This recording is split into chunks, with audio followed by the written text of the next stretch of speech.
మనం సాధించుకున్న స్వరాజ్యంను సురాజ్యంగా చేసుకునేందుకు అందరం పాటుపడదామని retired army major general Jyothula Venkata Prasad పేర్కొన్నారు. పెన్షనర్స్ భవన్ లో 79 స్వాతంత్ర్య దినోత్సవ వేడుకలు ఘనంగా జరిగినవి. ముఖ్య అతిథిగా army major general retired Jyothula Venkata Prasad పాల్గొన్నారు. వారు జెండా ఆవిష్కరణ గావించారు. ఈ సందర్భంగా ఏర్పాటు చేసిన సభలో సంఘ అధ్యక్షులు పద్మనాభం మాట్లాడుతూ, ఎందరో త్యాగదనుల ఫలితంగా మనం స్వేచ్ఛా స్వాతంత్ర్యంలో అనుభవిస్తున్నాం. మనమందరం బాధ్యతలు గుర్తెరిగి ఈ దేశ అభివృద్ధి కొరకు పాటుపడదామని తెలియపరిచారు. ముఖ్య అతిథి రిటైర్డ్ మేజర్ జనరల్ మాట్లాడుతూ, దేశ రక్షణలో పనిచేసినందుకు గర్వంగా భావిస్తున్నానని, మనం సాధించుకున్న స్వరాజ్యంను సురాజ్యం చేసుకొనుటకు గాను అందరం పాటుపడదామని సూచించారు. పెన్షనర్స్ చేపట్టే అన్ని కార్యక్రమాల యందు భాగస్వామినవుతానని హామీ ఇచ్చారు. రాష్ట్ర సంఘం అధ్యక్షులు శాస్త్రీ సంఘం యొక్క స్థాపన గురించి చెబుతూ, మన దేశ అభివృద్ధి కొరకు అందరూ కలిసి పనిచేద్దామని కోరారు. సంఘ ప్రధాన కార్యదర్శి కన్నతల్లి జన్మభూమి స్వర్గం కన్నా మిన్న అని, అదే స్ఫూర్తితో మన పూర్వీకులు పోరాడి స్వాతంత్ర్యంను సాధించి పెట్టారని చెప్పారు. పెన్షనర్స్ కార్యాలయంలో ఈ ఏడాది ఉత్తమ సేవలు అందించిన 5 సభ్యులకు ప్రశంసా పత్రాలు అధ్యక్షులు పద్మనాభం వారు అందజేశారు.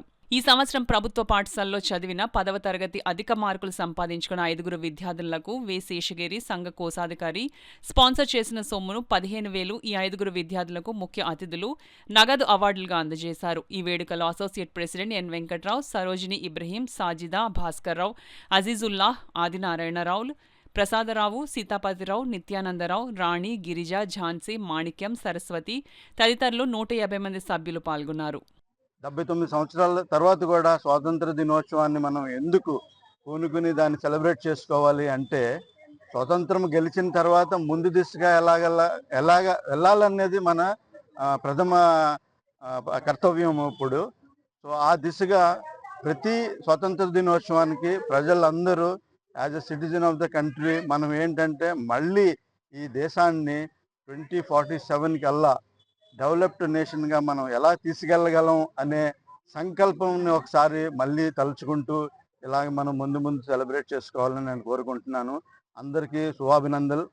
అది కాకుండా తూర్పుగోదావరి జిల్లాలో కంబైన్డ్ ఉన్నప్పుడు కూడా మా కాకినాడ జిల్లాలో ఉన్నటువంటి ప్రభుత్వ పాఠశాలలో చదివిన విద్యార్థినులు అందరికీ కూడా 10th క్లాస్లో ర్యాంకు సాధించిన వారికి అందరికీ కూడా వీరి చేతుల మీదుగానే ఇక్కడ ఈ రోజుని మేము ఈ క్యాష్ అవార్డ్స్ ఇవ్వడం జరుగుతుంది. ఇంచుమించు 15,000 దాకాని.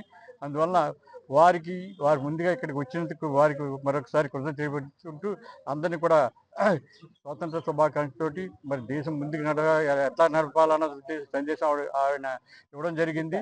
అందువల్ల దయించి సంస్థ ఏర్పాటు చేసి 50 సంవత్సరాలు అవడం ఇదొక చరిత్ర. ఈవేళ ఎందుకంటే ఎంతోమందిని మేము పిలిచాం, కానీ ఈవేళ ప్రత్యేకత ఏంటంటే మేజర్ జనరల్ ప్రసాద్ గారిని పిలిచి ఈవేళ మన స్వాతంత్ర దిన వేడుకల్లో జెండా ఆవిష్కరణ చేయించినది ఒక రికార్డు మాకు. ఇది ప్రత్యేకంగా ఆయన ఆహ్వానించడం, ఆయన రావడం, వారికి మన అందరి తరఫున కూడా ప్రత్యేకమైన ధన్యవాదాలు తెలుసుకుంటూ మరి సెలవు